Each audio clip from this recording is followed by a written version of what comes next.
¿De dónde sale la idea de que Jesús tenía el pelo largo? ¿Ha pensado en eso alguna vez?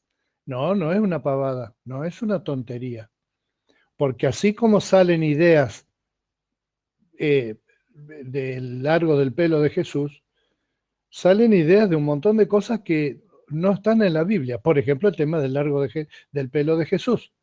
Nosotros tenemos la idea de que Jesús era una especie de, así conceptualmente, ¿no? Como una especie de hippie de la antigüedad. Entonces nos gusta un poco esa idea de la persona que hace lo que quiere, que va por la vida, tocando la flauta y poniéndose en orden con la naturaleza.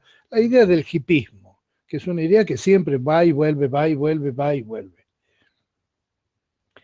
Si Jesús hubiera tenido el pelo raro, por corto o por largo, hubiera salido en la Biblia donde alguien hubiera dicho, pero ¿cómo este que con el pelo ese largo que tiene o con el pelo ese rapado que tiene?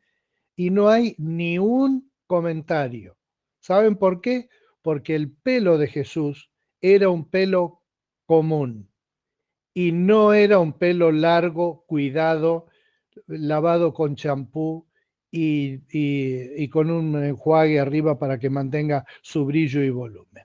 Jesús era una persona normal.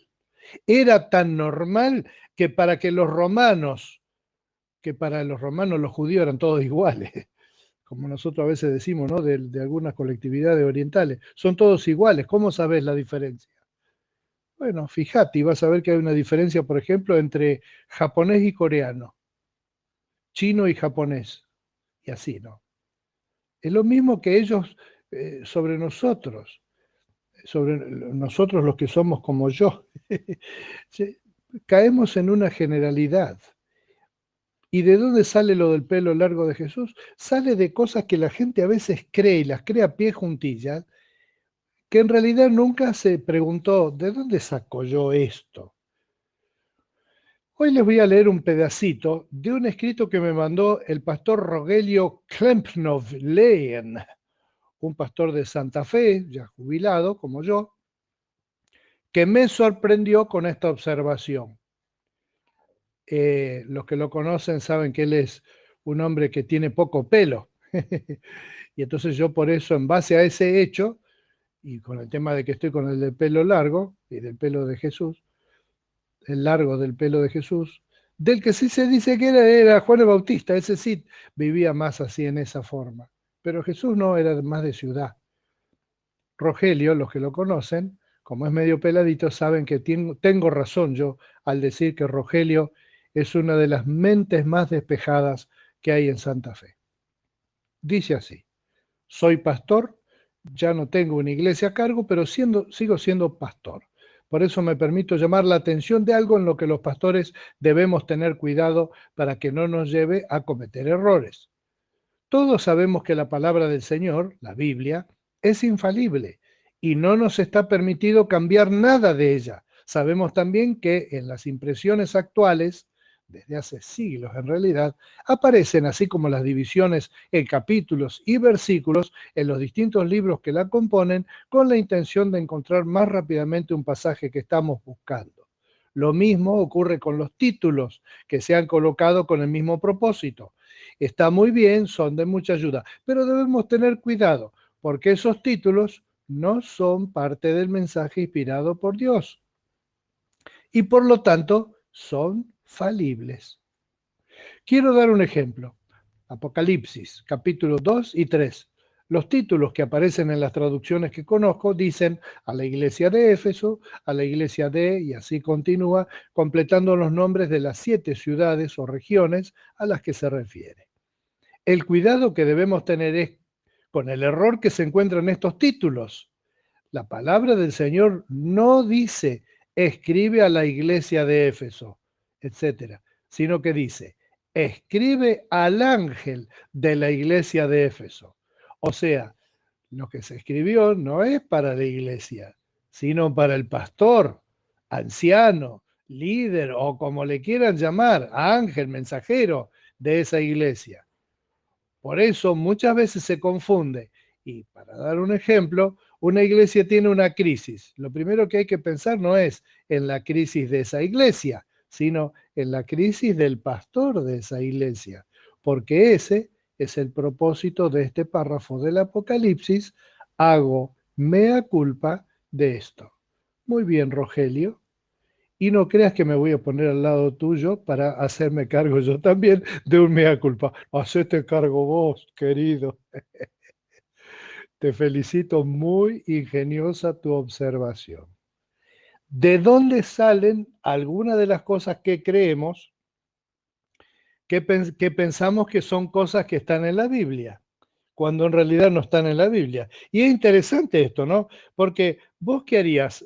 Vos de vos, yo de yo. Si yo descubro que hay algo en la Biblia que no es así, ¿qué hago? ¿Lo sigo sosteniendo porque ya lo he sostenido por muchos años? ¿O lo dejo de sostener? ¿O lo dejo de sostener y pido disculpas y aclaro que fue así, que por años me he equivocado? ¿Cuál de esas actitudes te parece a vos, mi querido oyente, que deberíamos tener frente a la palabra de Dios? Por eso Jesús añadió, Juan 8:28, cuando hayan levantado al Hijo del Hombre, sabrán ustedes que yo soy, y que no hago nada por mi propia cuenta, sino que hablo conforme a lo que el Padre me ha enseñado. El que me envió está conmigo, no me ha dejado solo, porque siempre hago lo que le agrada. Mientras aún hablaba, muchos creyeron en él. Y Jesús se dirigió entonces a los judíos que habían creído en él y les dijo: si se mantienen fieles a mis enseñanzas, serán realmente mis discípulos. Yo quiero ser uno de esos. ¿Vos no? Rogelio, ¿querés ser uno de esos? Veo que sí, que queremos ser verdaderos discípulos a los cuales Jesús diga, este es un discípulo mío. Y que no diga, no sé de dónde salió este, no sé. Debe ser un alumno libre.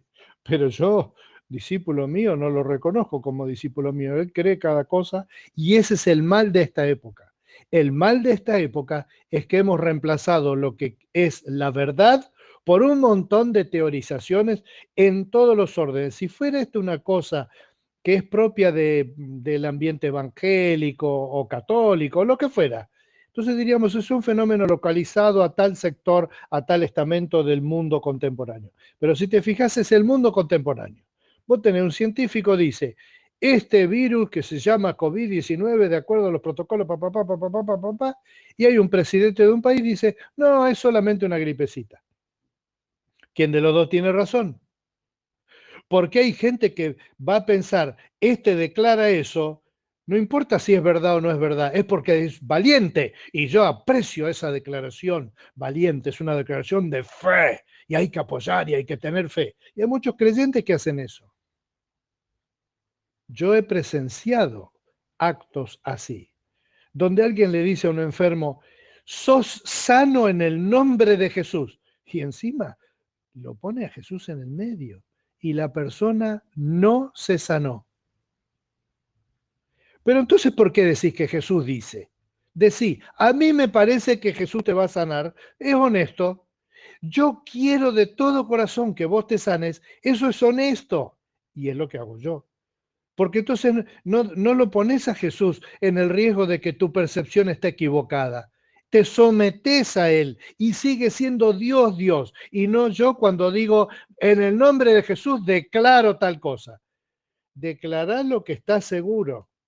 Declará lo que está seguro y si no, no declares. Lo que vos podés estar seguro, podés declarar. Dice, la Biblia dice, mensaje al pastor de la iglesia de Éfeso. Correcto. Si yo declaro mensaje a la iglesia, mensaje a la iglesia no, es al pastor. Y el pastor lo tendrá que transmitir a la iglesia en la forma que Dios le da para él. ¿Querés eh, eh, conmigo que seamos mejores discípulos de Jesús? Te recomiendo que hagas lo siguiente. Mira, vos ves cosas todo el tiempo, ¿no es cierto? Todo el mundo ve cosas en la realidad, en lo que escucha en la radio, en la televisión, lo que ve cuando va a la iglesia, cuando lee escritos sobre las cosas de la fe. Vos filtrá filtrae todas las cosas con este criterio. ¿Qué hacía Jesús respecto de esto? Una cosa te pongo, por ejemplo, para que entiendas a qué me refiero, es, si vos ves que una expresión de fe es siempre hecha a los gritos, en un ambiente de mucha carga emocional, te animo a que leas en los evangelios, agarra uno cualquiera, y vayas, tomás un subrayador rojo fluo y subraya todas las veces donde hay una carga y un desborde emocional. Después que terminas, volvés a ojear, sin leer, pero ojear, tratando de ver esos subrayados en rojo, y te vas a sorprender que son menos de lo que esperabas encontrar. Y entonces tenés que preguntarte esto: ¿qué espero yo de Dios? ¿Un agente emocional que me mantenga arriba todo el tiempo, como un Red Bull? ¿O espero un Señor del cual yo quiero ser humildemente su discípulo?